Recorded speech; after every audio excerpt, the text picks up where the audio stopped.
ఇప్పుడు దీన్ని ఇంకో వర్గం వారు ఏమని చిత్రీకరిస్తున్నారంటే బీజేపీ రఘునందన్ రావు గెలవడం వల్ల వీళ్ళు రెచ్చిపోతున్నారు అని చెప్పేసి దాని పొలిటికల్ రంగు వాళ్ళు చేసి మాకు రుద్దుతున్నారు. ఒకటి, మేము బీజేపీ వాళ్ళం కాదు, మేము గోరక్ష చేసేటోళ్ళము, మేము ఆర్ఎస్ఎస్ వాళ్ళం కూడా కాదు. ఆ గోరక్షణ బాధ్యత మాత్రమే ఉంది, మేము అది మాత్రమే చేస్తాం. ఇప్పుడు చేయట్లేదు. బీజేపీ రఘునందన్ మొన్నొచ్చాడు, ఆయన మొన్నొచ్చారు మాకు ఎంపీగా. అంతకుముందు ఒక 5 ఏళ్ల క్రితం ఆయన మాకు పరిచయం లేదు. ఇప్పుడు కూడా రఘునందన్ అన్న నన్ను గుర్తుపట్టడు, నేను ఎవరో తెలియదు. ఆయన అండతోటి నేను ఎందుకు రెచ్చిపోతా? నేను 10 ఏళ్ల నుంచి చేస్తున్నా గోసేవ. ఎప్పుడు కూడా ఇలాంటి దాడులకు మేము పాల్పడలేదు. అక్కడ పోలీసు వాళ్ళు కూడా అలాంటి అవకాశమే రానివ్వలేదు. ఈసారి ఎందుకు వచ్చింది అంటే అది వాళ్ళే ఆలోచించుకోవాలి. ఇప్పుడు ఐజీ గారు ఒక జోక్ ఆఫ్ ది డికేడ్ అన్నట్టుగా మాట్లాడారు. సారీ ఐజీ గారు, ఇది మీరు గుర్తించాలి. ఎందుకంటే మీరు చెప్పింది చాలా రాంగ్ స్టేట్మెంట్. మీరు గ్రౌండ్ రిపోర్ట్ తీసుకోకుండా మాట్లాడారు. మీరు ఏమన్నారు? గోసేవ చేసేవాళ్ళు గోవులు దొరికితే పోలీసు వాళ్ళకి ఇన్ఫర్మేషన్ ఇవ్వాలి, మీరు వెళ్ళొద్దు, మీరు ఆపొద్దని చెప్పారు. ఇన్ఫర్మేషన్ ఇవ్వాలంటే ప్రూఫ్ కూడా ఉండాలి కదండి. ప్రూఫ్ ఉండాలంటే మేము అక్కడికి వెళ్ళాలి కదా.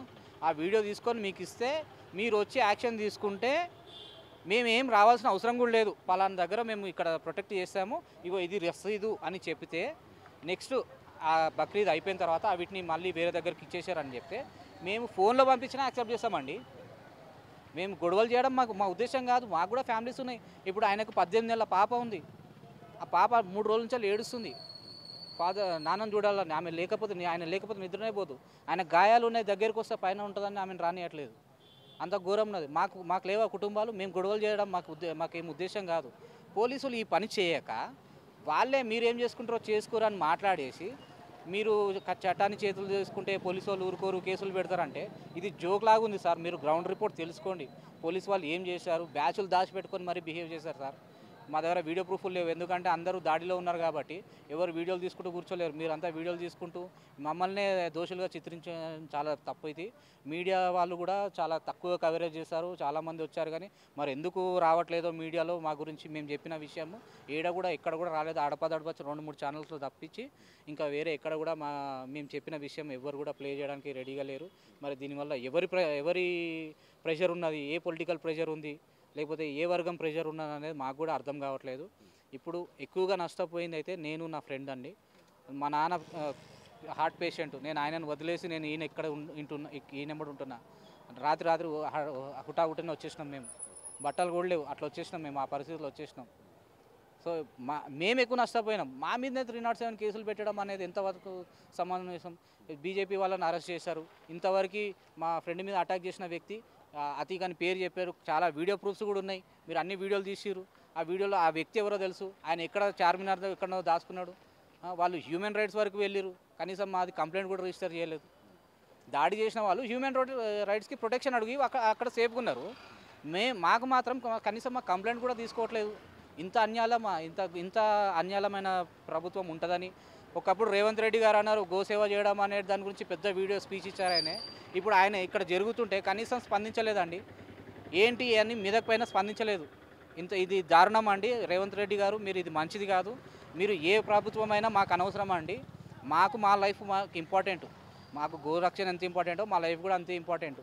మీరు అనవసరంగా ఏదేదో మీ సొంత రాజకీయాల కోసము మా మీద కేసులు పెట్టేసి మా జీవితాలు నాశనం చేస్తామంటే మేము ఇంకా దీన్ని చాలా తీవ్రంగా కూడా కొట్లాడడానికి రెడీ ఉన్నాం. ఎట్లాగో లైవ్ పోయింది కాబట్టి ఇంకేడు దాకన్నా తెగిస్తాం. ఎందుకంటే మా ఫ్రెండ్ ప్రాణం కన్నా ఇంకా మించింది ఏం లేదు. మేము కూడా దానికి సిద్ధంగా ఉండే మాట్లాడుతున్నాం. అక్కడ దాకా తెచ్చుకోకండి. దీన్ని ఇక్కడికి అరికట్టి దాడి చేసిన వాళ్ళ మీద ఖచ్చితంగా వాళ్ళ లోపలికి వెళ్ళాల్సిందే. చిన్న పిల్లలు, ఇంత పిల్లలు, ముస్లిం పిల్లలు ఇటుకెళ్ళి పట్టుకొని ఉన్నారు. నా దగ్గర వీడియో ప్రూఫ్స్ ఉన్నాయి. మీరు రండి, నేను వీడియో ప్రూఫ్స్ ఇస్తాను. నేను ఎవరెవరు ఎట్లా అటాక్ చేసిరో. మేము అటాక్ చేసింది ఖాళీ షాపులపైనే. అది కూడా భయం సృష్టించడానికి వాళ్ళు అటాక్ చేసిన తర్వాత జరిగింది. అది పోలీసు వాళ్ళు రెచ్చగొట్టిన తర్వాత జరిగింది. అప్పటి వరకు జరగలేదు. మాకు ఎలా సమన్వయంగా ఉండాలో మేము ట్రైనింగ్ తీసుకున్నాం. మేము మా పిల్లలకు కూడా ట్రైనింగ్ ఇస్తాం. మా పిల్లలు ఎవరు కూడా బయటకు వచ్చి రాళ్ళు పట్టుకోలేదు. ముస్లిం పిల్లలు అందరూ రాళ్ళు పట్టుకుంటున్నారు. మా గలీలో ఒక మస్జిద్ ఉంది. ఆ నుంచి అందరూ ప్రిపేర్ అయ్యి వచ్చారు రాళ్ళు కత్తులు పట్టుకొని. వీడియోస్ ఉన్నాయి, అవి కూడా బయటకు వచ్చినాయి.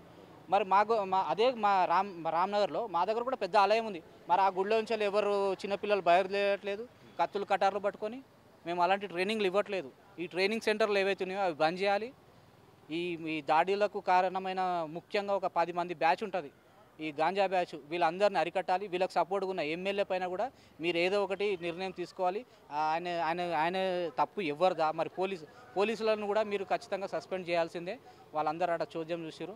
వీటన్నిపైన మీరు సీఎం గారు యాక్షన్ తీసుకుంటారని నేను నమ్ముతున్నా. ఆ నమ్మకం నిలబెట్టుకున్న బాధ్యత రేవంత్ రెడ్డి గారిది.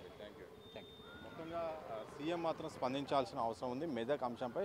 ఎందుకంటే గోరక్షణ కోసం వెళ్ళాం తప్ప మేము బీజేపీ సంబంధించిన వాళ్ళం, ఆర్ఎస్ సంబంధించిన వాళ్ళం కాదు. అయితే పోలీసులకు కూడా సమాచారం ఇచ్చాం, కానీ పోలీసులు సరిగా పట్టించుకోలేదు. అలాగే వాళ్ళు ఒక వర్గం వాళ్ళు కూడా ఉసుగొల్పేలాగా కవ్వింపు చర్యలు చేసి మమ్మల్ని బుక్ అయ్యేలాగా చేశారని చెప్పారు. దాడులు ఎవరైతే చేశారో వాళ్ళని శిక్షించాల్సిన అవసరం కూడా ఉంది. ఎందుకంటే ఇలాంటి పరిస్థితులు, శాంతి భద్రతలు కూడా పోలీసులు అదుపులో ఉంచాలి. లేకపోతే భవిష్యత్తులో చాలా ఇబ్బందులు వచ్చే అవకాశం ఉంది.